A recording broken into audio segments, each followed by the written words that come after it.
conversam entre vocês e vocês não conversam com vocês. Sabe aquela hora de estar no chuveiro, tipo assim, o que eu tenho que fazer? Como que eu posso fazer? Como eu posso melhorar? Quando a gente começa a conversar sozinho, que é uma prática que vão achar que vocês são loucos, quando vocês falam no meio da rua ou no aeroporto falando sozinho, o cara olha pro teu lado e fica pensando, esse cara comeu bola, mas isso é normal, tá? Não acontece só comigo. Vocês vão notar que vocês chegam nas soluções e nos resultados de uma forma muito mais rápida. Se vocês perdessem menos tempo com a internet, nada contra quem gasta, quem usa tempão no TikTok nessas porra, mas se vocês perdessem menos tempo na internet, um pouco mais pensando sozinhos, vocês chegariam nos resultados da universidade muito mais rápido que vocês imaginam. Beleza? Dúvidas? O que não ficou entendido sobre a disciplina? O que não ficou entendido e compreendido sobre o trabalho? Ô, Joelis. Quem fala? É o Gustavo. Fala, Gustavo. Tu tinhas dito que são, acho que 3 provas mais o seminário, né? Isso. Como é que vai funcionar as notas do sistema? Porque eu vi que alguns professores já estavam comentando sobre isso, que eles não conseguem abrir mais campo para colocar nota. Cara, qualquer coisa eu anoto no papel e fecho a média e publico depois. Isso não é problema. Beleza. Relaxa, tá? A gente... É bom que tiver... Deixa eu só tirar essa birosca daqui. Deixa gravado, né? Pelo que a gente entendeu, o sistema da Unisul está migrando completamente para o sistema Anima, tá? Então a gente vai postar, e eu tenho quase certeza que eu não consigo chegar até o final com o sistema da Unisul, pelo menos que me passaram. Então eu já sei que vai ter problema com falta, vai ter problema com nota, já fomos avisados, não se preocupem. Eu vou anotar tudo num papel, vou marcar as coisas e vou deixar. E como vocês estão vendo, a aula vai ficar gravada, tá? Então, gente, quem não quiser participar, porque vai fazer não sei o quê, vocês podem ver a aula quando vocês quiserem. Eu não vou ficar enchendo o saco sobre isso. Vocês têm o direito, quando é aula online, a olhar depois, a ver depois. Algumas coisas de aula não serão gravadas, certo? Então, a parte de discussão entre grupos, eu não vou deixar gravada. Eu vou tentar gravar só as partes que eu apresento. Então, a parte de falta, não me preocupa. A parte de nota, eu vou pegar a nota, vou dar um exemplo aqui, ó, quem está na minha tela aqui. Tem lá a Hálida e a Raina. Uma tirou 3 na primeira prova, 2 na segunda, 4 na terceira, e o seminário foi com nota 6. Eu sou mascote, faço a média. Se o sistema não aceitar, eu vou ter o registro na minha casa, tá? Então, eu vou fazer a comparação. Vamos supor que a Raina não fez a segunda prova, eu vou estar marcado no meu papel. Eu aviso, Raina, ó, não tendo a segunda nota, a gente tem que ver a questão de segunda chamada. Beleza, professor? Vou entrar no sistema, vou te comunicar e a gente resolve. Não se preocupem com o sistema. A gente tem um monte de coisa para se preocupar. Quem tem que se preocupar é a coordenação. Se eu perdi a nota e o sistema sumiu, gente, a nota é 10. Você não tem que ter preocupação. Se não existe o sistema, a nota é 10. Se eu não consigo controlar a presença, vocês têm presença. Por que eu fico bravo com esse negócio de presença? Porque teve semestre que eu estava controlando certinho e o sistema deu pau. Moeu o sistema. Aí eu perdi tudo. Professor, tu tem que registrar. Eu tenho uma porcaria do computador que é para registrar. Então, assim, me nego, não vou ficar controlando isso. Vocês não se preocupem quanto à presença. O que eu acho que vai fazer diferença são as nossas conversas ao longo do semestre. Eu volto a falar pela milionésima vez em relação a isso. Gustavo, te respondi?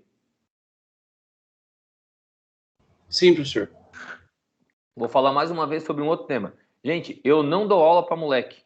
Eu dou aula para colega. Estou formando pessoas com as quais eu gostaria de trabalhar no futuro. Então, eu acho que a gente enriquece discutindo e conversando. Então, essa é a parte mais importante desta disciplina.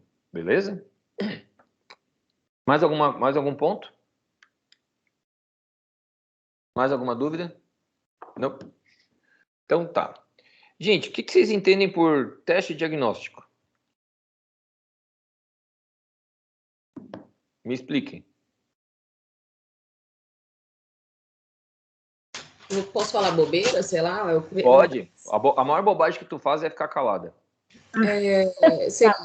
As probabilidades de diagnóstico, os erros de diagnóstico, no caso? Me fala sobre erro de diagnóstico. Não, é porque assim, às vezes o médico em si, no geral, ele tem uma probabilidade num diagnóstico, manda para o laboratório, mas não é aquilo lá. Isso Certo. seria uma questão de teste de diagnóstico, ele manda, tipo assim, várias. Mas o erro está no médico, Hálida? Ou o erro está no teste? Não, não sei, peraí, deu bug. Se eu falasse assim, ó, o médico manda o teste e ele tem um erro para poder ter o resultado. É o médico que tem o erro ou é o teste? Não, eu quis dizer assim em relação É o a teste, é o teste. uma probabilidade laboratorial, tipo, É o- é o Exatamente. teste, no caso. Então, assim, o que a gente às vezes interpreta como erro médico, eu quero que vocês comecem a entender que é limitação do teste. Vou dar um exemplo. O que significa um teste positivo em sorologia?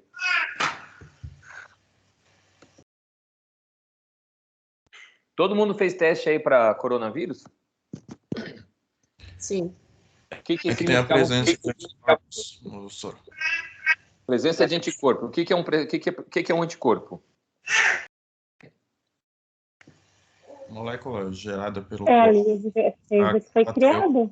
Isso, molécula Após a- gerada, O agente. uma estrutura criada pelo organismo para poder fazer defesa frente a um antígeno, tá? E é uma imunoglobulina, ou seja, uma proteína imune de proteção, beleza? Aí, essa proteína, ela é produzida contra o quê?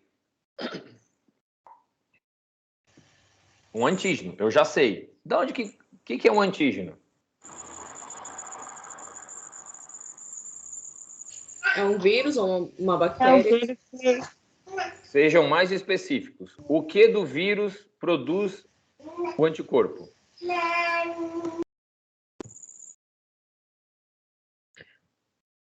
O que do vírus produz o anticorpo? a parte genética do vírus. Tem certeza? É, Vocês acham? Olha só, imaginem o seguinte: o vírus entra num corpo. É a primeira coisa que ele faz, ele é abrir o material genético? não. Qual é a primeira coisa que o vírus faz? Infecta a célula. E vai procurar para adentrar dentro dos irmãos. Ele vai procurar se encaixar numa célula antes mesmo de entrar. Quais são as estruturas na membrana que determinam o encaixe? A aula que eu dei para vocês lá no início da Morfisiologia 1. A membrana ela é fosfolipídica e ela tem o que mais na sua membrana?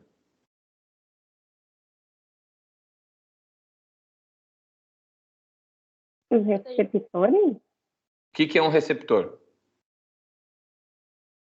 é quando ele vai Não. poder. Qual é a estrutura química de um receptor? Ah, aí fugiu bem fugido. Não fugiu não, tá tudo dentro do teu corpo. Qual é a estrutura química de um receptor? Gente, a proteína. A membrana ela é fosfolipídica com proteína. Alguns canais de proteína são canal de água, outros formam os canais de sódio, de potássio, de cálcio, e as outras glicoproteínas são os receptores que servem de chave e fechadura, que vocês tiveram lá em imunologia e foi discutido ao longo da faculdade inteira com vocês.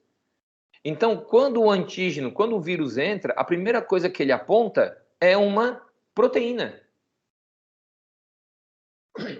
É a glicoproteína, não é? Pode ser uma lipoproteína, uma glicoproteína ou uma proteína pura. Tá? Mas normalmente é uma glicoproteína. Mas não é só glicoproteína, tá bom, Raider? Aí aquela glicoproteína V e P é alguma coisa assim, não é? De quem? De Da qual agente? chave fechadura. Eu tô lembrando de embriologia. Isso, são glicoproteínas que fazem chave e fechadura. Pode ser V, P, PC3, PCR, de acordo com o vírus, de acordo com a bactéria. Beleza? Certo. Aí eu vou perguntar para vocês agora o seguinte. Cada bactéria e cada vírus tem uma proteína na sua membrana externa diferente um do outro ou podem ter similares? Podem ter similares. Pode ter vários. Então, o anticorpo produzido contra determinada proteína pode atuar em dois agentes diferentes? Pode. Certo. Pode. Então, vocês têm certeza, quando vocês identificam um anticorpo, que aquele anticorpo é exatamente contra aquela doença? Não. Não, Depende. Não depende, vocês nunca têm certeza. Porque pode ter vários, né? Exatamente. Então, o que a gente tem que fazer? Mesmo eu tendo anticorpo, não significa que o hospedeiro teve contato com aquele vírus. Vocês concordam com isso? Sim. Sim. Porque eu posso ter vírus parecidos ou bactérias parecidas. Entenderam o que é um falso positivo? Então, vamos lá. Agora eu vou para os nossos pacientes. Se eu fizer um teste de coronavírus nos cães de vocês, ele vai estar positivo? Por que, Ramon? Assim, Se ele for vacinado, né, vai Boa. dar positivo. por que se ele for vacinado ele vai dar positivo, Ramon? Porque na vacina que é dada, né, de prevenção, quando eles são filhotes ou reforço a cada ano, tem a... Então, nas vacinas anuais que nós usamos nos carnívoros, nos canídeos, o reforço anual, a vacina pluripotente, a óctupla, seja lá o que for, tem coronavírus. Então, se eu fizer um teste procurando coronavírus, eu encontro. Agora nós temos uma nova variante, a variante Delta. Se eu fizer uma busca de coronavírus, muitas pessoas têm coronavírus, mas eu tenho que saber se é o coronavírus do cão, se é o coronavírus Delta ou se é o coronavírus com problema respiratório humano convencional que estava até o momento. Entenderam? Ser positivo para coronavírus não me determina a doença. Por isso que é importante, a Halida falou, professor, mas é o GPV, é o GP. Por isso que eu tenho que saber qual anticorpo eu estou procurando. Para qual proteína. Porque senão a gente recebe o resultado positivo e aí vocês falam assim, aí eu vou agora para a parte lá. O médico recebe um resultado e diz assim, positivo para coronavírus. Ele vai falar, olha, tudo depende de qual coronavírus. Por isso que tem um monte de gente que fez um monte de teste que não serve para nada. Porque não sabe o que estava procurando. E não sabe quais eram os desafios. E quando vem e me fala assim, professor, eu tenho um cão que é positivo para coronavírus. O que significa? Que ele é positivo para coronavírus. Que ele tem o anticorpo específico para aquilo. Entenderam? Então, é extremamente importante vocês terem noção imunológica. Agora, vamos lá. Eu vou fazer um trabalho de genética, procurando uma bactéria. Como é que se faz um trabalho de genética procurando uma bactéria?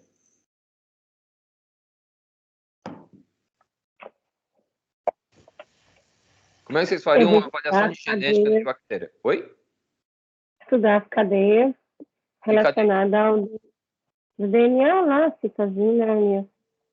Tá, então, na verdade, não é uma cadeia. Tu vai fazer um estudo procurando o genoma do agente, certo? Sim. A pesquisa seria com o genoma inteiro? Não. Por que não?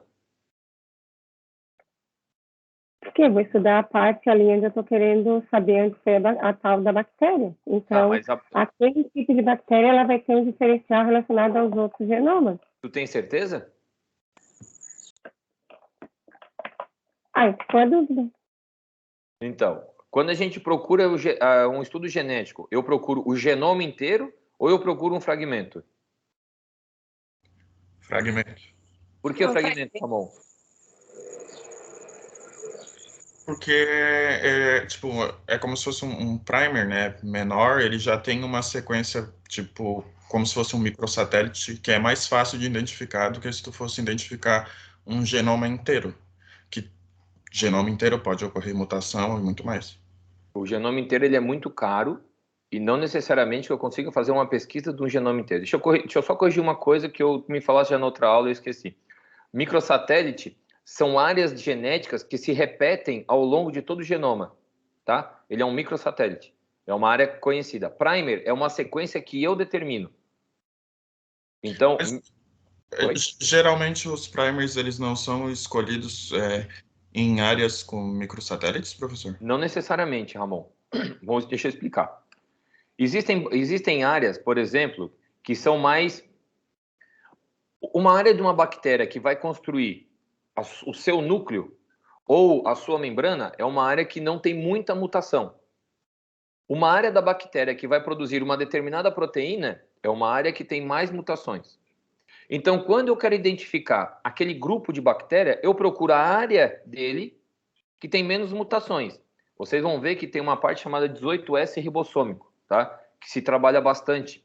Então, quando a gente vai procurar um primer, eu procuro áreas que tem maior ou menor mutação. Então, vou dar um exemplo. Se eu estou procurando 2 rickétsias, que são os agentes da febre maculosa e de outras doenças, eu quero saber se é rickétsia. Eu procuro uma área com pouca mutação. Quando eu quero diferenciar as rickétsias, eu procuro áreas com maior mutação. E essas áreas eu chamo de primer. Muitas vezes eu procuro microsatélite? Sim, Ramon, eu procuro.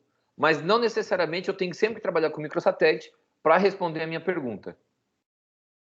O teu pensamento começou certo, mas é a segunda aula que tu responde a uma coisa bem parecida.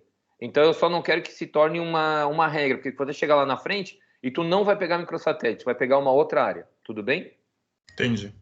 Então, primer é um fragmento que nós determinamos. É uma sequência de bases nitrogenadas que nós determinamos. Então, era o que eu estava falando para o Ramon. Se eu pegar uma área com pouca mutação, uma área mais rígida, eu não consigo fazer a diferenciação entre os agentes. Se eu pegar uma área com maior número de mutação, eu consigo fazer uma diferenciação maior entre agentes. Só que se eu pegar uma área que muda muito, eu não consigo nem saber se é o mesmo vírus. Então, o que normalmente a gente busca? Uma área mais rígida de mutação e uma área com maior flexibilidade. Qual o grande problema, por exemplo, do vírus do HIV? Ele muda muito. Então, se eu estudar o genoma completo de 2 vírus que saíram da mesma célula, muitas vezes eu posso ter tanta diferença que eu nem considero o mesmo vírus. Então, eu tenho que saber o que eu estou procurando. Então, mesmo um estudo genético, eu tenho que saber se eu selecionei um primer. Gente, qual é o teste que se usa primer?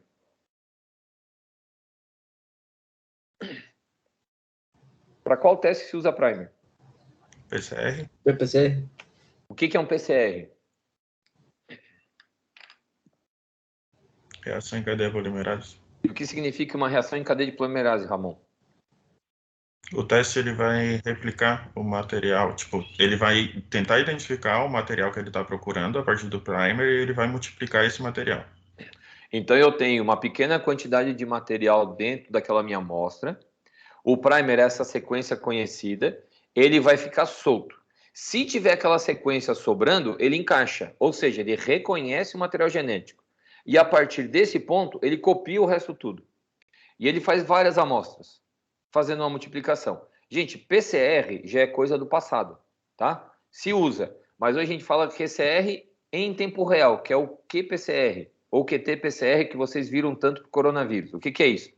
A cada multiplicação de material, ele dá uma sinalização, que usa uma imunofluorescência. E existe um outro tipo, tá? Que é um PCR multiplex, que faz vários levantamentos de material genético ao mesmo tempo. Mas o princípio é o mesmo, eu ter uma pequena sequência, que eu chamo de primer, e essa sequência ela identifica. Então, se eu não sei se aquela sequência é de 1 vírus, ou de 2, ou de 3 vírus, eu posso, com a mesma sequência, copiar ou amplificar o material de 3 vírus diferentes.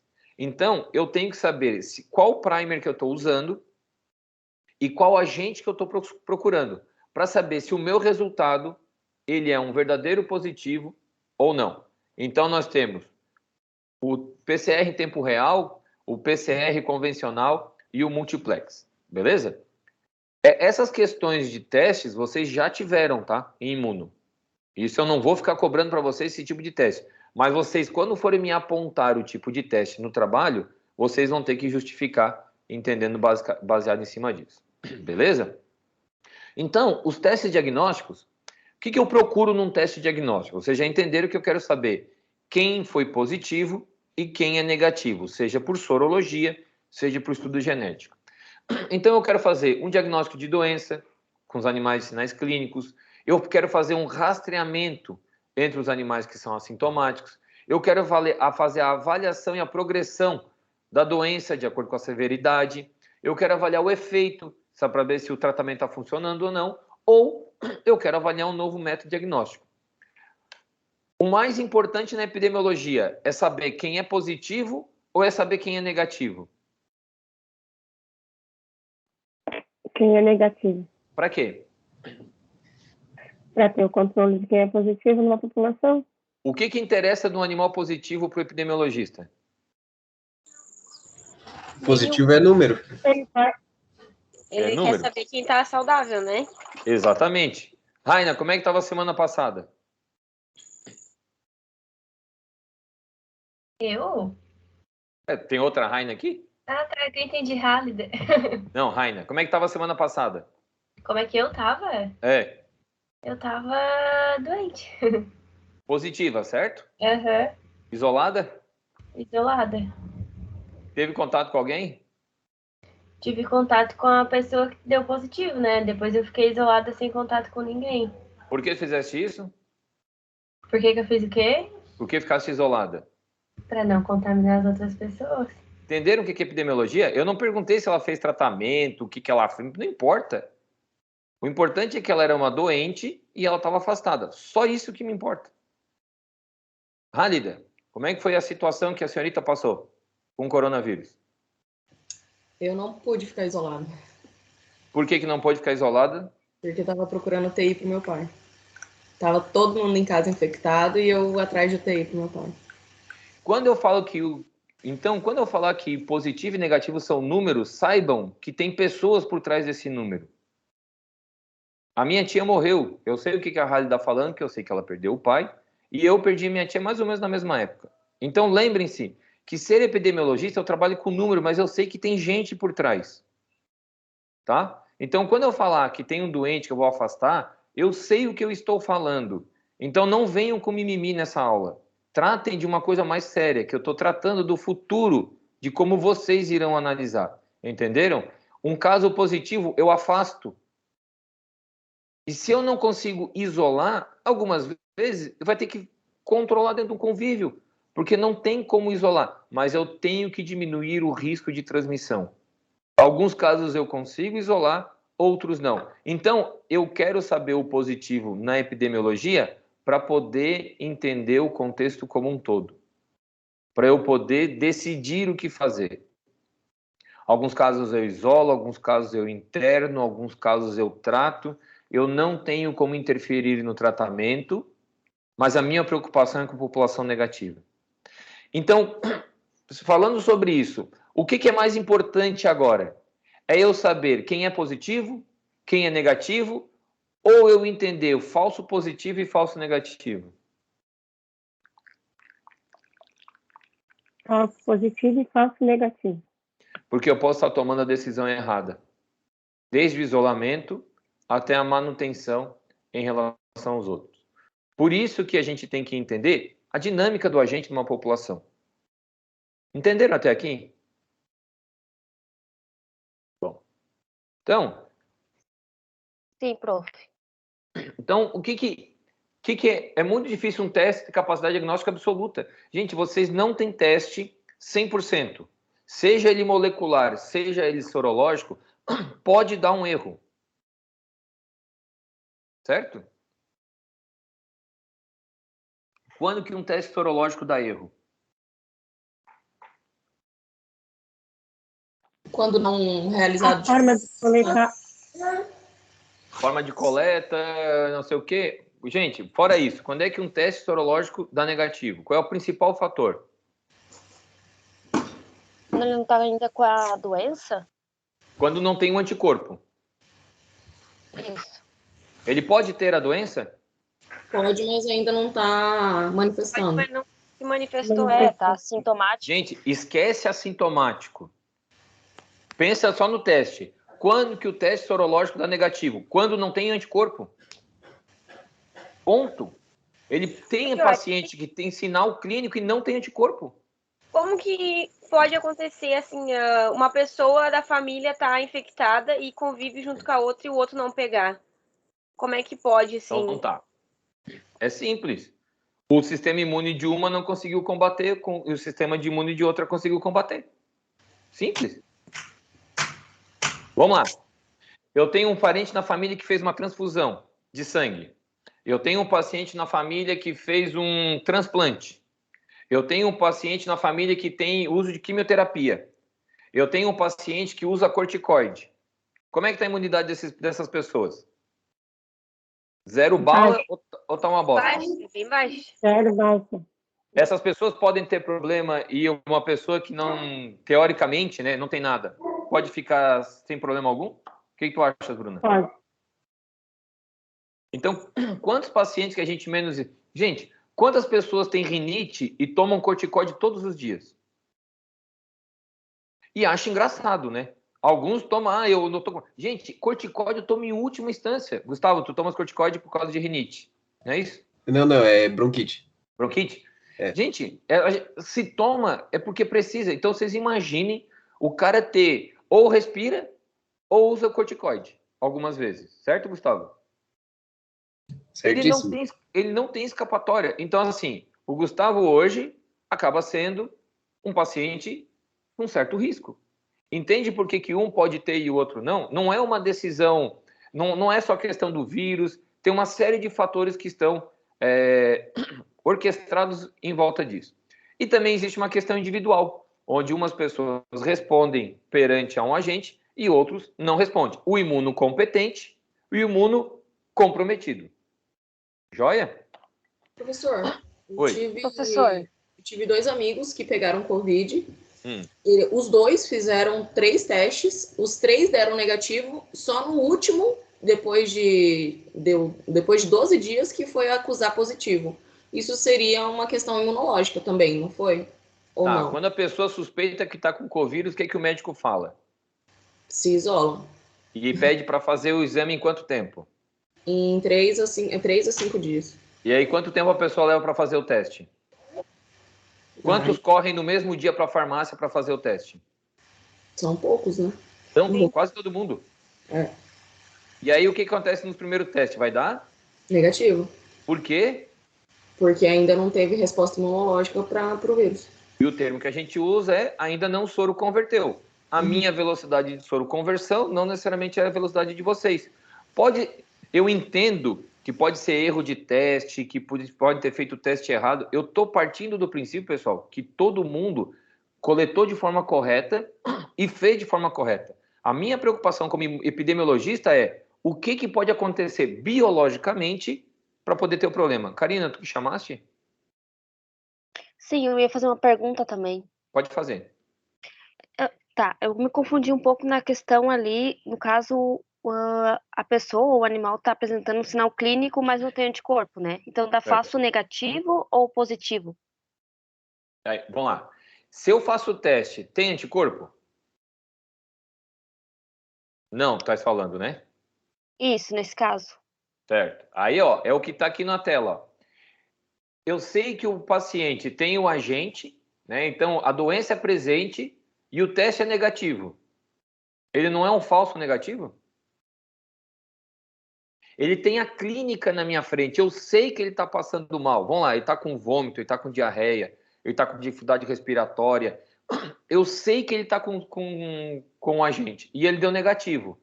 Ele não é um falso negativo? Sim.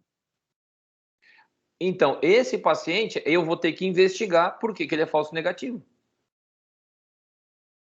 Essa é uma das grandes dores de cabeça, porque eu sei que está comprometido. Olha o que a Halida falou. Os amigos dela ficaram doentes, fizeram 3 testes e dava sempre negativo, mas eles estavam doentes. No último deu positivo. Agora, tu imagina uma população de 200 milhões de pessoas e a gente tem que fazer todos os testes. Ou vão mudar.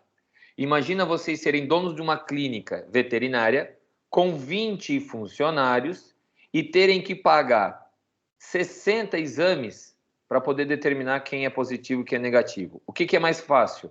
Pagar um exame correto ou pagar 60? Pagar um exame correto. Então, esse é o problema de saúde da epidemiologia. Eu tenho que fazer com que eu gaste o menos possível, mas de uma forma assertiva, eu determine o que é positivo e o que é negativo. Entenderam a necessidade? Gente, quando o aluno entra, não nessa disciplina ou numa discussão, vocês sempre focam para quê? Eu fiz o teste, meu cachorro deu positivo. E vocês partem do princípio que ali é positivo para o resto da vida. Eu quero que vocês quebrem isso. Eu quero que vocês comecem a repensar se aquilo é um verdadeiro positivo ou se é um falso positivo. Ah, mas eu dei negativo. É um verdadeiro negativo ou é um falso negativo? Aí, agora eu vou responder a pergunta da Hálida de novo. É normal fazer 3 testes e dar negativo? É, porque alguma característica daqueles indivíduos, eles eram falsos negativos. Em compensação, a gente faz o teste e a pessoa dá positivo. Aí, agora vamos lá. Imagine um tumor que a pessoa dá positivo e faz o tratamento com quimioterápico. Cai o cabelo, arrebenta estômago, fígado e rim, tem uma série de complicações. E aí? Eu faço um teste depois e digo, olha, eu errei o teste, o teu teste era um falso positivo. Lembrem-se, atrás de um número tem uma vida. E essa vida pode ser ou de vocês ou de alguém que a gente gosta. Então, é extremamente importante ter certeza que o negativo é verdadeiro. Porque senão, aquele que recebe o resultado negativo continua transmitindo, continua passando, ou continua com problema. Entenderam? Então... Sim, professor. Te expliquei, Karina? Sim, agora entendi. Só ficou um pouco confuso dessa questão mesmo do falso positivo e falso negativo, mas agora eu já entendi. Não te preocupe, eu vou tentar moer o cérebro de vocês até o final da aula em cima disso, tá?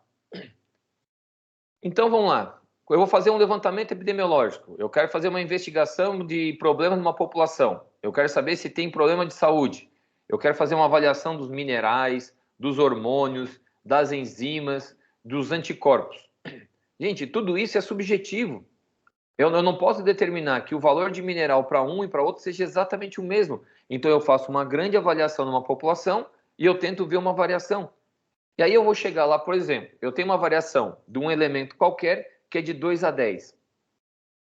Pode ser que dentro daquela população eu tenha uma pessoa ou um animal que 11, esse animal vive super bem. Então eu tenho que entender qual é a variação da minha população e mesmo dentro dessa variação existe o que a gente chama de outliers. São pessoas fora desse padrão. Então quando eu estou testando anticorpos, eu vou fazer o que é um soro positivo, um soro negativo e o que é o soro convertido. Existe um tipo de estudo que eu avalio a população, que é o pessoal da anemia infecciosa equina, ao longo de um tempo, e no meio do caminho, o animal que era negativo se transforma em positivo, que é o soro convertido. E eu tenho que fazer uma avaliação se aquele é positivo em quantidade suficiente para dizer que é um problema. Então, vocês vão notar que existe o que a gente chama de testes de anticorpos, que a gente fala a média, né, dos títulos. Então, vamos lá, o animal foi fazer um teste e ele deu positivo em 1:4. Tá? E o que é? Foram fazendo as diluições. Isso, gente, é teste diagnóstico, não é aqui nessa disciplina, é em outra disciplina que vocês já devem ter visto isso. Então, eu vou fazer diluição em 1:4, 1:2, para 4, para 8, para 16. Ou 1:10, 1:20, 1:30, 1:40. E o animal deu positivo, por exemplo, em 1:16, que é uma das diluições que a gente pode ter aqui. Então, o que significa? Ele tem anticorpos até 1:16. E eu vou determinar se 1:16 significa doença ou significa contato, que é o ponto de corte. Então, muitas vezes eu tenho uma titulação, e estou em titulação de corpos, que deu positivo, e o animal teve uma grande contato, e eu posso ter uma titulação 1:8, que também é positivo, mas pelo meu teste, eu não considero ele positivo. Isso vocês têm que procurar, para quem tem dúvidas sobre isso, em titulação de anticorpos, procurem aulas na internet, tragam para a gente conversar e a gente discute melhor na próxima aula, porque isso é uma aula inteira. Eu coloquei alguns materiais lá no Microsoft Teams. Eu preciso que vocês entendam esses pontos para quando a gente for discutir testes diagnósticos e resultados. E o que é uma prevalência? Né? Prevalência de anticorpos. Prevalência é o seguinte, é a quantidade de anticorpos que uma pessoa tem ao longo da vida. E o que é uma taxa de soroconversão? É com a idade. Aí eu vou perguntar para vocês, por que eu preciso entender de soroconversão? Então, por exemplo, eu pego um cachorro que eu apliquei uma vacina para sinomose. Ele vai ter a vida inteira título para sinomose?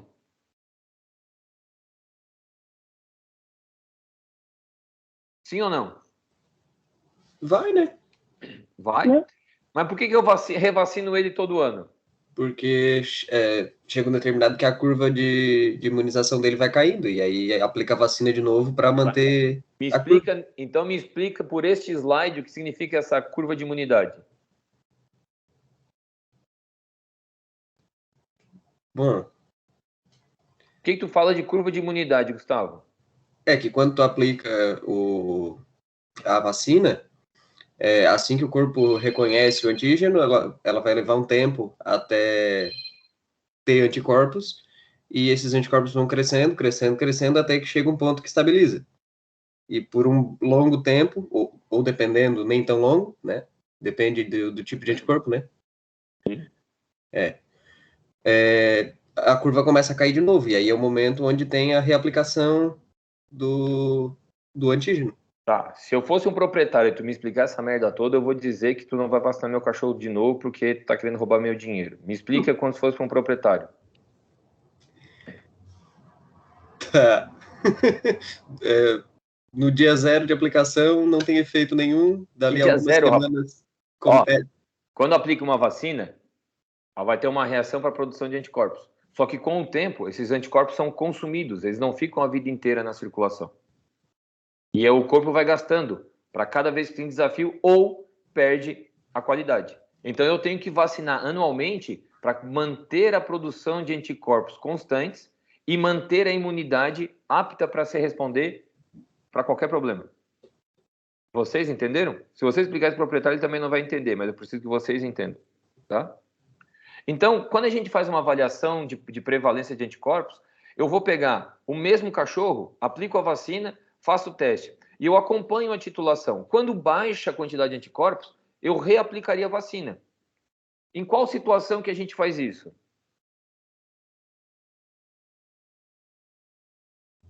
Na nossa vacinação de raiva, tá? Nossa vacinação de raiva a gente aplica e vai fazendo a titulação. E à medida que a titulação se mantém, a gente não precisa reaplicar. Se nós fizéssemos dessa forma na veterinária, nós aplicaríamos vacina para sinomose a cada 3 anos. Tá? Essa é a verdadeira necessidade de vacinação para sinomose. Mas a gente aplica anualmente, porque tem animal que dá falha, tem animal que dá problema, e por assim e por diante. Beleza? E eu tenho que também fazer as avaliações sorológicas para poder acompanhar diferentes populações, né? Para saber se elas estão com a mesma efetividade. E os testes que estão fazendo agora com as vacinas, né? Se é da Janssen, da Pfizer, do Coronavac, a AstraZeneca, o raio que os parta, eles estão fazendo testes sorológicos nos grupos de pessoas que foram aplicadas a vacina para saber por quanto tempo se mantém aquela vacinação, tá? Por isso que ninguém tem a resposta. Talvez daqui a algum tempo a Janssen que fala que tem que dar uma aplicação só, talvez que mude a variante e precisa tomar 2 doses. Mas não é problema da vacina ou das pessoas. É porque mudou o vírus, mudou a variante. Então se faz esse teste sorológico para poder se acompanhar isso. Então, como é que a gente interpreta? Eu tenho, ou numa forma mais tranquila, né? Se a pessoa deu positivo, eu tenho que primeiro saber que tipo de anticorpo que eu estou procurando. IgA, IgM ou IgG.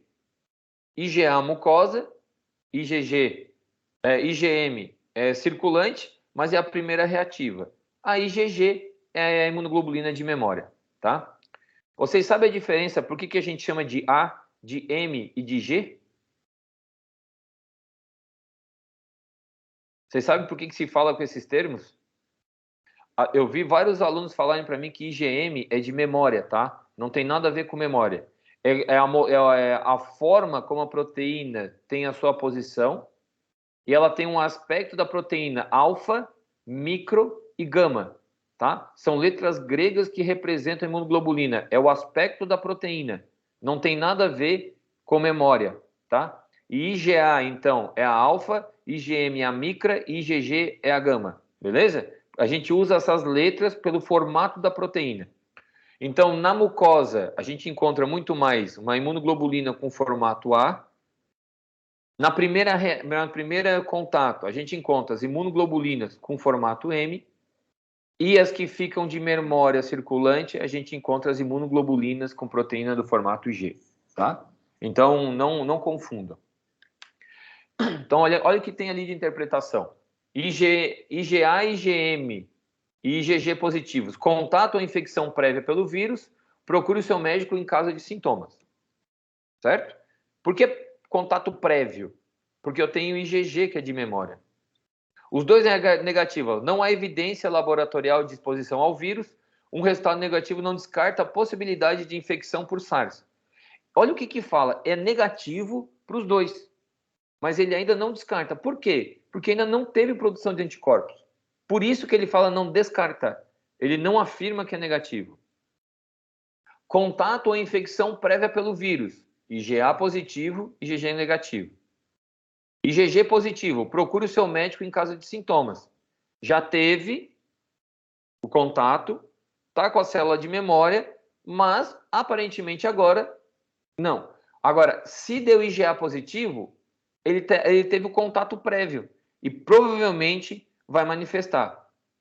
Vocês entendem que a interpretação ela é baseada afirmando que o positivo é positivo e que o negativo é negativo. Mas olhem para o lado. Eu tenho falso positivo e falso negativo. Então, por isso que quando a gente pede um resultado de exame, é o médico que interpreta, não é o Google. Muitas vezes vocês pegam resultados que a pessoa viu, eu procurei no Google, o que significa? Gente, o Google não fala nada.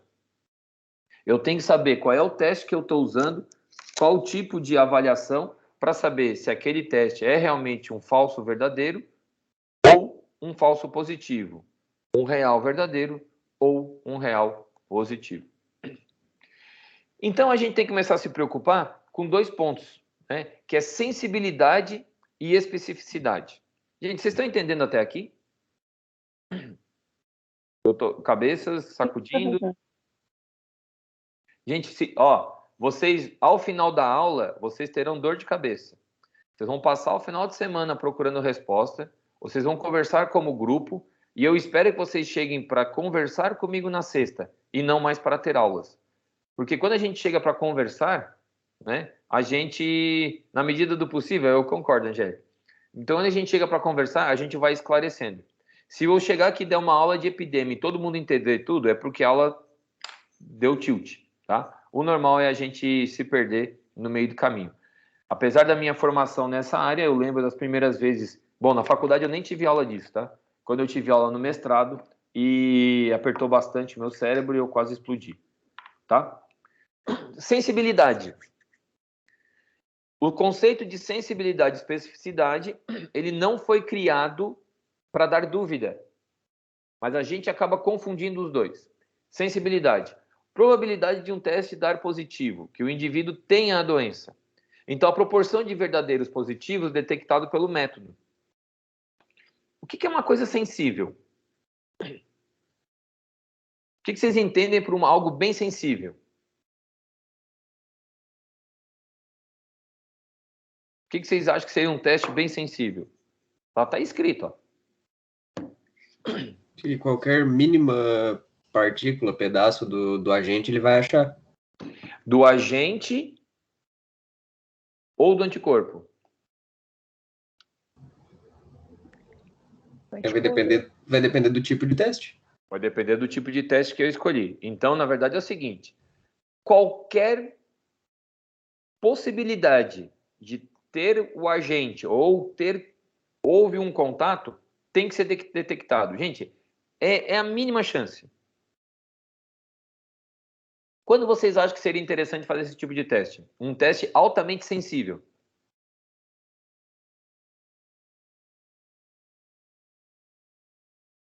Quando vocês acham que seria legal ter um teste extremamente sensível? Quando for uma doença muito grave? Uma doença grave. Que não quer replicação? Eu não quero que transmita. Isso, transmissão. Tá, então, e qual é a vantagem de um teste muito sensível num paciente negativo?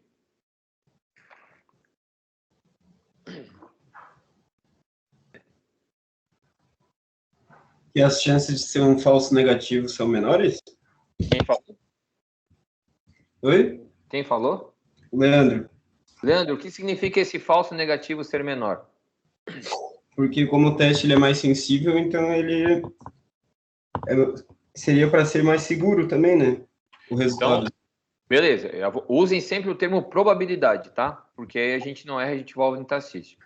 O teste é muito sensível. Então, se ele não tem, as chances de ele realmente não ter tido contato algum é quase 100%. Entenderam? Um teste sensível, eu utilizo para fazer assim, a menor proporção. Então, 100% sensível. Se teve qualquer contato, ele vai dar positivo. Então, nos que deram positivo, eu tenho certeza que eu peguei todos os positivos. E quem for negativo, não tem. Seja soro ou seja por teste molecular. Entenderam? Ô, Joares, mas por ele ser altamente sensível, não aumenta a chance de ter falsos positivos? Esse é o problema. Então, tu faria um teste extremamente sensível para câncer? Não, porque a todo tempo tem células erráticas formando no corpo, né? Tu tens células cancerígenas Isso. em grande quantidade no teu corpo. Se eu fizer um teste muito sensível, tudo vai ser positivo. Vou dar um exemplo. Vocês imaginem um teste altamente sensível para as moças fazerem em relação a tumor de mama, que é uma coisa extremamente comum hoje em dia. O que vai acontecer? Um monte de pessoas que não precisam, um monte de mulheres que não precisam, teriam que fazer a cirurgia de retirada da glândula, o tratamento e aí as medidas posteriores. Vocês concordam que é uma coisa extremamente delicada? E que tem que se ter bastante cuidado? Quando a gente fala de cachorro, não faz mal, né? Vai lá e castra o cachorro. Agora, pensem na questão humana, que é a retirada da glândula mamária. Então, vamos lá. Quem é que fez um teste extremamente sensível e tomou uma medida radical? Foi aquela atriz, né? Angelina Jolie. O que ela fez, Bruna? Ela fez esse teste e fez a cirurgia, tirou as duas, né? Então, ela não fez esse teste, ela fez um teste com detecção genética, onde ela apresentou um risco de manifestar o problema e de forma preventiva, porque ela inclusive tinha tumor de mama na família, ela retirou as duas glândulas e colocou a prótese. Tudo bem? Beleza. Vocês acham que todas as mulheres teriam a possibilidade de fazer isso? É complicado. Vamos falar de custos, né? É um custo elevado. Claro, se uma de vocês falar assim, professor, mas a minha mãe teve tumor de mama, minha irmã teve tumor de mama, minha tia teve tumor de mama, o que eu faço? Isso é uma discussão de cada uma de vocês com o médico. Mas vocês concordam que há uma chance de vocês desenvolverem um tumor de mama? Aí a gente toma uma medida. Aí o que a gente faz? A gente passa para um teste sensível. O teste sensível apontou. Eu tomo a minha decisão pelo teste sensível? Não, porque eu tenho teste específico. E o que é o teste específico? A probabilidade de dar um teste dar negativo que o indivíduo não tenha doença. Então, a proporção de negativos verdadeiros, eles são detectados. Então, eu vou fazer um teste, ele é específico. Lembra que eu falei? Que a gente procura o antígeno, que é uma proteína que tem na membrana do vírus ou da bactéria ou do fungo. Então, eu vou fazer um teste para aquela proteína. Se ela está presente, eu sei que a pessoa realmente tem a doença. E aí, eu tomo a medida. Agora, quem é negativo, eu tenho todos os indivíduos que não têm a doença dentre os negativos. Aí eu complemento com o que o Gustavo comentou. Só que entre esses meus negativos, eu posso ter falso negativo. Por quê? Porque, de repente, um animal ou uma pessoa respondeu a uma mutação que não se conhecia. Ou uma proteína diferente. E mesmo assim, a pessoa pode ter, então, ou desenvolver a doença. Então, gente, qual é o ideal? Acho que não existe um ideal. O ideal é ter um teste com alta sensibilidade e alta especificidade, que é muito difícil de se conseguir. Por isso, é muito raro ter o ideal. Quando a gente tem um teste bacana, que funciona super bem, a gente chama de padrão ouro. Tá? Mas vocês estão entendendo a dificuldade? Ou o teste ele é muito sensível, ou ele é muito específico. Na maioria das vezes. E aí? Quem já fez teste rápido em clínica veterinária que colocou o sangue? Bruna já deve ter feito. Já fez? Já viu fazer, Bruna? Sim, já fiz. E aí? Qual é o resultado que tem? Deu negativo? E aí? Tu tem certeza que era negativo? Não. Não tem. Qual era a sensibilidade do teste?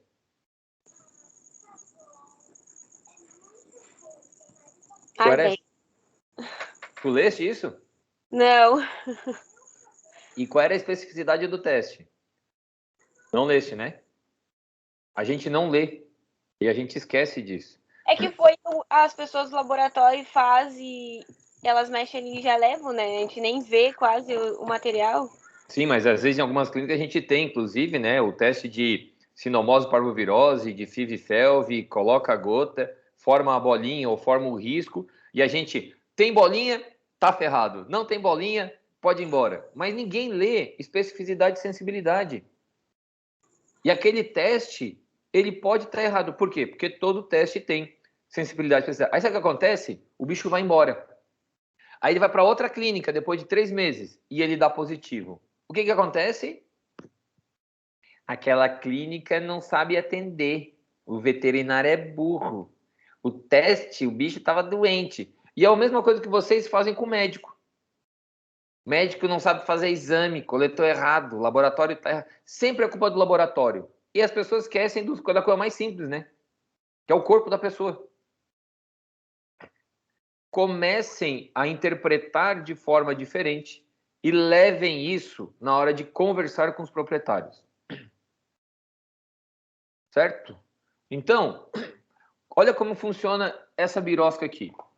Deixa eu mudar aqui para caneta. Vamos lá. O efeito e da definição de diferentes níveis de glicemia nos resultados positivos e resultados negativos falsos. Então, ó, aqui é a curva de diabético. E essa curva aqui é de indivíduos normais, certo? Só que eu não acompanho o paciente há muito tempo. Eu vou lá e faço um teste. E ele apresenta um alto valor de glicemia, certo? Mas ele não está dentro da curva da normalidade. Só que há 3 anos atrás, o paciente tinha um valor normal aqui, ó. Mas eu nunca fiz o teste nele. Ou o valor era aqui. E ele fez o quê? Uma mudança. Então, o que acontece? Quando a gente pega um paciente com clínica, e ele apresenta, mesmo que seja dentro do valor da normalidade, o que o professor da clínica fala? Ele não fala que a clínica é soberante? A clínica sempre é soberana, porque se o paciente tem, mesmo que ele tenha o resultado dentro da normalidade, mas apresenta a clínica, eu trato ele para o problema que ele apresenta. Por quê? Porque aquele paciente, mesmo o valor estando dentro da normalidade, ele é positivo. Por quê? Porque esse paciente está dentro da faixa de sensibilidade. Então, é muito comum eu ter um paciente dentro da normalidade, mas que é o falso positivo. Tá? Professor, isso acontece muito na questão da gravidez também, né? No diagnóstico de gestação, nos testes de ECG, né? Por coincidência, aquela vaca ou aquela mulher produz uma baixa quantidade de hormônio. Ou ela não está no período gestacional e mesmo assim ela produz uma grande quantidade de hormônio, tá? E aí eu vou fazer o teste, onde o indivíduo ele pode estar normal, mas mesmo assim ele é considerado diabético. Ele é o falso. Desculpa, ele está diabético, mas ele é considerado normal, porque ele é o falso negativo, certo? Então aqui, ó, nessa faixa aqui é considerado diabético, mas para ele é normal. Nessa faixa aqui ele é considerado normal, mas ele é diabético. Entendem por que a clínica é soberana? Não é o teste que é errado. É porque aquele animal, naquela situação, ele pode estar fora da normalidade para ele. Então, por isso que a gente tem que interpretar o exame, o paciente e a situação. Então, eu vou chutar valores aqui, tá? Então, vamos supor que o valor de normalidade é entre 80 e 120. 80 e 120. Tem animal que vai dar 110, que ele pode ser tanto normal quanto diabético. Tem animal que vai dizer 110, ele pode ser tanto normal quanto diabético. Mas eu tenho que avaliar, porque para aquele animal, pode ser que, na verdade, ele seja diabético, ou para um outro animal, na verdade, ele é normal. Então, dentro dessa faixa etária de teste-exame, a clínica é soberana. Então, vamos lá. Eu posso, quando estou falando a respeito de sorologia ou genética, ter erros de coleta e erros de laboratório. Ponto. Isso eu não vou discutir com vocês. Agora, eu posso ter sem erros de coleta e sem erro de laboratório, onde foi tudo certinho, mas clinicamente, para aquele animal, o problema não é detectado por aquele teste. E existem casos que o animal não soroconverteu, não produziu anticorpo, ou pode ter um caso que o animal não tenha mais o material genético do corpo. Então, toda interpretação de resultado depende. Ficou mais claro? Ficou mais claro que não é um teste diagnóstico que vai me dar certeza de nada? Ficou mais claro por que teve tanto erro de diagnóstico de PCR? Ficou mais claro por que a pessoa faz 1, 2, 3, só no quarto teste dá positivo? Ficou claro por que a pessoa pode ter um resultado positivo e depois dar um negativo? Eu fiz um teste. O animal deu soro positivo para parvovirose. Daqui a 5 anos eu faço o teste, ele deu negativo. Gente, os anticorpos foram consumidos ao longo do caminho. E ele não conseguiu manter. Ou ele teve IgM no primeiro instante, mas não fez a soroconversão para IgG. E vocês vão ver pessoas que fazem um teste para IgM positivo e IgG negativo, porque não conseguem soroconverter, tá? Então são várias questões biológicas que podem interferir diretamente nesse ponto. Ó, então a sensibilidade, ela vai detectar muito doente, mas vai dar muito falso positivo. A especificidade vai detectar todos os não doentes, mas vai dar muito falso negativo. Por quê? Um é tão sensível que a menor chance ele vai detectar. O outro é tão específico que eu tenho que ter certeza se não vai fazer. Vamos lá, eu quero fazer um teste para eutanásia. Eu faço um sensível ou um específico? Pré-eutanásia, não depois, né? Específico? Específico. Por quê? Para ter certeza. Porque está tratando de sacrificar o animal, então tem que ter certeza do que está fazendo. Exatamente. Então, se eu for fazer uma busca, né, eu vou dar um exemplo prático. Eu quero fazer uma busca das chances desses animais lá no frigorífico terem tuberculose. Tá? Eu faço um teste que vai ser detectar tuberculose. Eu vou procurar fazer um teste sensível. Quantos animais morreram de tuberculose? Quando eu encontrei, eu tenho que voltar para a fazenda para matar um monte de bicho, aí eu tenho que ir para o teste específico, porque eu tenho que ter certeza quem eu vou mandar para eutanásia. Beleza? Eu quero fazer um diagnóstico a respeito de sinomose na clínica, para saber se existe um risco ou não. Eu faço um teste sensível para fazer um levantamento, porque eu tenho uma população rígida. Agora, se eu quero determinar que esse animal tem que fazer um tratamento para ser internado, eu tenho que procurar alguma coisa mais específica. Existe a chance de eu ter um falso positivo e um falso negativo. Por isso que a clínica é soberana no momento que eu estou fazendo a avaliação. Agora, vou fazer uma avaliação de vaca leiteira para saber sobre mamite. Eu quero um teste sensível ou específico? Específico. Por quê? Porque ela está fazendo de vaca leiteira e se eu fizer um que for só sensível, eu posso estar deixando um animal que vai poder ainda estar contaminando os outros. Tá. É sensível ou específico? Específico. Tá. E aquelas vacas que realmente têm mamite e eu não consigo achar, o que eu faço com elas? Eu vou ter que refazer o teste.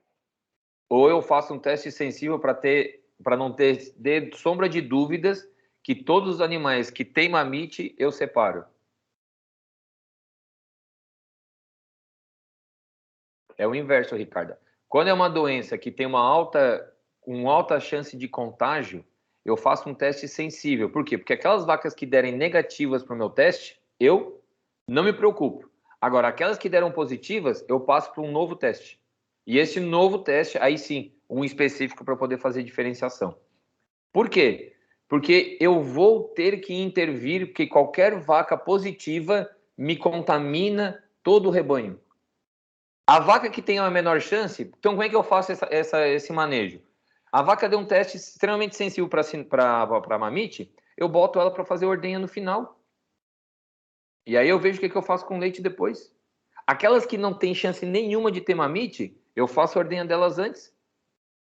Então eu posso fazer um manejo. Então eu faço primeiro um sensível, para eu não ter dúvida de que quem está doente eu vou separar, e depois eu faço um teste específico nessa população que eu já previamente diagnostiquei.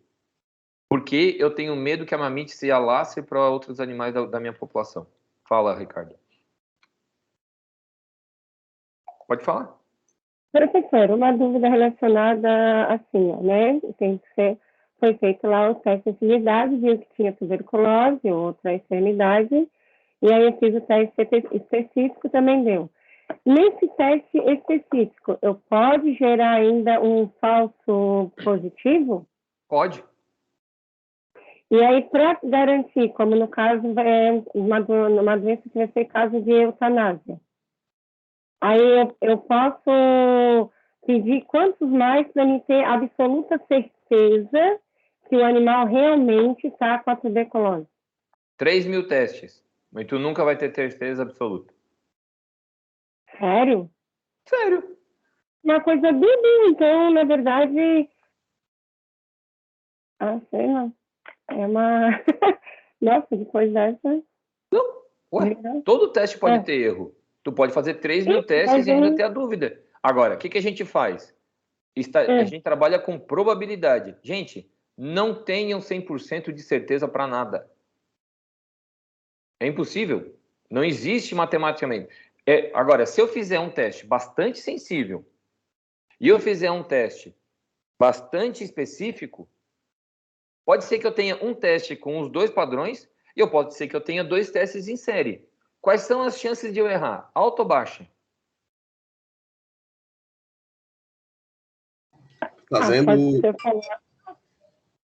Eu fiz 2 testes, um altamente sensível e um altamente específico. Quais são as chances de eu errar? Baixa. Então eu tomo uma decisão.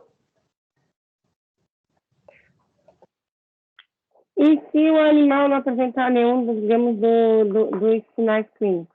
Beleza. E se o animal estiver realmente doente e tu deixasse passar? Tu prefere matar um animal que não tinha nada e passou? Ou tu prefere fazer a eutanásia do animal que apresentou manifestação na sensibilidade, manifestou alguma coisa na especificidade?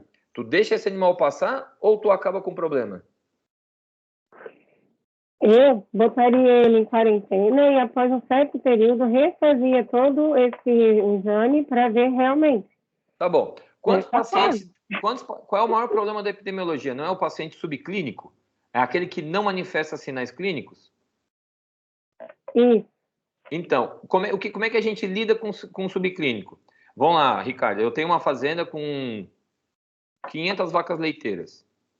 Eu fiz um teste de sensibilidade e dessas minhas 500 vacas leiteiras, 10 deram positivas. Aí eu fui fazer um teste de especificidade e uma deu positiva. Eu boto a vaca na quarentena ou eu mando ela pro açougue? Se fosse assim, com certeza eu mandaria para o açougue, mas eu botaria na quarentena, falando do meu ponto de vista. Ricardo, tu pode ter... Ricardo, não tem problema nenhum tu ter esse teu ponto de vista. Eu quero saber o que a legislação fala. Se eu tiver 2 testes em série... Manda eutanasiar. A legislação já manda botar lá e eutanasiar. Então faça isso. Cumpra a legislação. Gente, não é o que a gente gostaria de fazer. Ontem eu atendi um jabuti que eu tive vontade de trazer para casa. Porque a pessoa não tinha a menor condição de ter o jabuti. Não tinha a mínima. Passei tratamento, passei tudo, deixei meu WhatsApp para conversar. Mas eu não posso resolver tudo através do que eu quero, do que eu gosto. eu tenho que cumprir o meu papel. Se deu 2 testes em série, é uma doença chamada tuberculose, que pode transmitir para as pessoas. Vocês acham que eu vou deixar na mínima chance que 500 vacas, ou seja, uma vai contaminar 499 e outra vai contaminar minha fazenda e toda a minha produção de leite? A decisão é completamente de vocês. Mas se for um órgão federal, está condenado o animal. Ponto. Acabou. Existe uma chance do animal não ter nada? Existe. Então vamos lá. Eu fiz 2 testes. Eu faço a eutanásia do animal. Qual é o próximo passo? Matei o animal já. Já mandei o animal para as cucuia. Qual é o próximo passo? Queimar a carcaça? Abre. Abre. Necrópsia. Gente, patologia. Abre o animal, fatia ele inteiro. Fatia tudo, vê pulmão, vê tudo. Faça necrópsia. Se a gente tem dúvida, faz o teste, faz o trabalho posterior. Vocês têm aula de patologia. Para que a gente faz patologia? Não é para confirmar? Então, se eu tenho uma suspeita e eu não tenho, eu faço eutanásia, mando para necrópsia e eu tento me cercar. Por quê? Porque tem paciente que vai dar negativo para tudo e tem problema. Agora, por isso que eu tenho que conhecer o que é sensibilidade e o que é especificidade. Vocês fariam o inverso, num caso de eutanásia? Primeiro um teste específico para depois fazer um sensível? Não. Porque as chances de vocês encontrarem no específico é mais difícil. Então, tem algumas doenças que eu faço primeiro específico para depois fazer um sensível. Saúde, Giovana. Mas vai tudo depender da dinâmica como vocês forem trabalhar. Por isso que vocês precisam conhecer sensibilidade e especificidade. Então, ó, a especificidade, o que vai mostrar, né, vai estar aqui, ó. Que quem é negativo tem que estar nesse grupo aqui. O sensível, quem é positivo, está dentro desse grupo aqui. Então, quem é negativo é realmente negativo. Quem é positivo é realmente positivo no específico. Então, eu vou ter que procurar saber o que eu busco. Se eu quero selecionar entre os meus negativos ou se eu quero selecionar entre os meus positivos. Um trabalho de fronteira, que eu não quero deixar ninguém entrar com Covid num país. Sensível ou específico? Sensível. Entenderam? Um trabalho que eu tenho que fazer eutanásia ou internar, fazer um tratamento grave. Sensível ou específico? Específico. Os testes que vocês trabalham, eles têm sensibilidade e especificidade. Mas lembrem, não existe teste diagnóstico 100%. Sempre haverá um erro. Beleza? Doutor, Oi. Como seria o certo proceder, então, por exemplo, se um animal, um cachorro, está com todos os sinais clínicos de uma parvovirose, com cheiro, com diarreia sanguinolenta, e após, 5, 6 testes, todos negativos? A clínica é soberana, Leandro? Parece que é, né? Tá. E aí, quem te disse... E tu fizesse teste para quê? Para parvovírus, né? Isso. E o teste de ancilóstoma deu o quê? Não sei, não foi feito. Então, quem te disse que o cachorro tem parvovirose? Não, por isso que eu digo, se a clínica toda indica, todos os sinais clínicos indicam uma doença, e o teste específico para aquela doença dá negativo, e o tratamento para parvovirose, no caso, responde... Tu vai fazer o tratamento de parvovirose menos ou o tratamento de gastroenterite? Certo. Tu vai fazer de parvovirose ou de gastroenterite, Leandro? De gastroenterite. E quem te disse que o animal não tem ancilóstoma? Tu fizeste teste para ancilóstoma? Não. Entendeste? Entendi. Há uma grande chance do animal não ter parvovirose, mas ele tem gastroenterite. Tu vai tratar a gastroenterite. Aliás, até o tratamento de jabuti ontem, o Leandro estava comigo, quase que a gente ficou com o jabuti, né, Leandro? Pois é, vou até mandar uma mensagem para ela depois, para ver. Ver se está vivo. Então, Leandro, aí é que tá. Será que quando eu estou fazendo a procura, que eu falo sempre para vocês? Quando chega um paciente com sinal clínico de gastroenterite hemorrágica, o que o paciente tem? Gastroenterite hemorrágica. Nós fazemos diagnóstico de parvovirose no cérebro, mas quem falou que ele tem parvovirose? Pode ser uma giardia, pode ser uma ameba, pode ser um ancilóstoma, que é o que vai fazer a gastroenterite, pode ser várias, pode ser alimentar. Por isso que, assim, a primeira coisa é, e aí eu volto a falar na minha parte, eu como epidemiologista, eu recebo o teste. Eu não estou olhando clinicamente o paciente, mas o veterinário que está olhando o paciente, ele tem que fazer o discernimento. Eu olhei o animal, ele deu negativo para parvovírus, sensibilidade, especificidade, eu trato o parvovírus ou trato a gastroenterite? Eu trato a gastroenterite. Agora, pode ser que o veterinário equivocou ao procurar parvovírus, porque o animal, na verdade, tem uma outra causa da gastroenterite também. Tudo bem, Leandro? Certo. Leandro, teu exemplo é o melhor que existe, tá? Eu até tinha esquecido dessa parte. E isso é uma coisa muito comum. A pessoa bate o martelo que é parvovírus. Faz um teste, faz outro, vai dando negativo, ele vai lá e trata, e o cachorro melhora. E ele fala que era o quê? Parvovírus. Mas, pô, por que não procurou ancilóstoma? Por que não pode ser um outro problema? Sei lá. Verminose, né? Uma verminose qualquer. Entendeste? Então, quando eu parto para o meu... Aí eu vou te fazer outra pergunta. Tu acha que seria mais fácil eu fazer um teste, por exemplo, de um copro parasitológico junto com um teste de parvovírus? É válido. Por quê? Porque eu tô abrindo o meu leque, correto? Uhum. E aí Sim. no copro parasitológico... E agora, e se no copro parasitológico eu tiver um ovo de ancilóstoma, ele é específico ou sensível?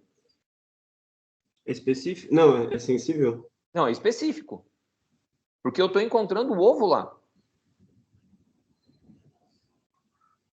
Como proceder com uma ave positiva para bornavírus? Tem que dar eutanásia? Nossa, lá vem a Keren com os vírus dela. Vamos lá. Keren, como é que foi feito o teste? Abre o microfone, Keren. Como é que foi feito o teste? Arruma um telefone que dá para botar o Microsoft Teams que facilita a vida. Bom, se o animal tem sinal clínico, foi feito um teste de PCR que validou. Então, gente, você tem que começar a se preparar para a aula. Eu preparo para a aula uma semana antes. Então, não é justificativo do telefone estar sem carga. O meu telefone está acabando a carga e eu vou ter que carregar daqui a pouco.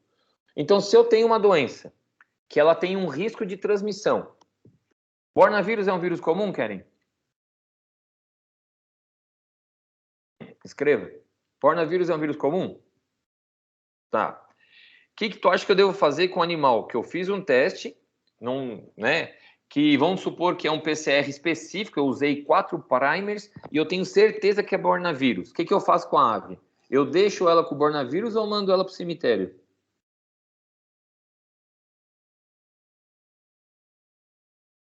Tem tratamento, Keren? O bornavírus? Manda para o cemitério, né? Então, gente, não é o que eu quero, professor Joares. Não é o que o veterinário quer. A gente tem que ir entender a dinâmica que a gente vai enfrentar. Se é um animal de alto risco, gente, eutanásia. Eu não vou ficar preocupado o resto da vida. E aí eu tenho dúvida, eu mando para necrópsia. O epidemiologista, eu estou preocupado com população. Eu não estou preocupado se é a calopsita que tem o bornavírus. O que é? Mas minha dúvida é que nos Estados Unidos, por exemplo, inclusive com o circovírus, eles não fazem eutanásia. Bom, eu não sei da legislação lá. E outra, a forma e a dinâmica da doença do circovírus lá é diferente aqui no Brasil. Se a gente não tem o vírus no Brasil, eu mando o animal para o cemitério. Eu não sou clínico, eu sou epidemiologista. A minha questão é, tem uma chance de um novo vírus se manifestar no Brasil? Eutanásia. A gente não faz eutanásia com o ser humano porque não pode. Então a gente faz o quê? Isolamento. Aí quando a gente pede isolamento, a população vai para a praia, a população vai para a festa, a população vai para o boteco e acha que é piada. Aí tá nessa zona toda. Por quê? Porque não consegue fazer a contenção. Por isso que os Estados Unidos proíbe pessoas de alguns países irem para lá. Porque ao invés de fazer eutanásia, tu nem vem para cá, porque tu tá proibido, porque há uma chance de chegar com vírus novo. Pronto. Ai, porque os Estados Unidos isso, Estados Unidos aquilo, Europa isso, Europa... Não é, gente. São medidas epidemiológicas para que não tenha o vírus. Então, se os Estados... Eu nem sei como é a legislação lá, mas se os Estados Unidos ou qualquer país tem o vírus circulante, ele não vai fazer eutanásia. Se ele tem o vírus circulante, ele não quer que se manifeste. Ou ele previne a entrada, ou caso tenha, manda para o cemitério. Beleza?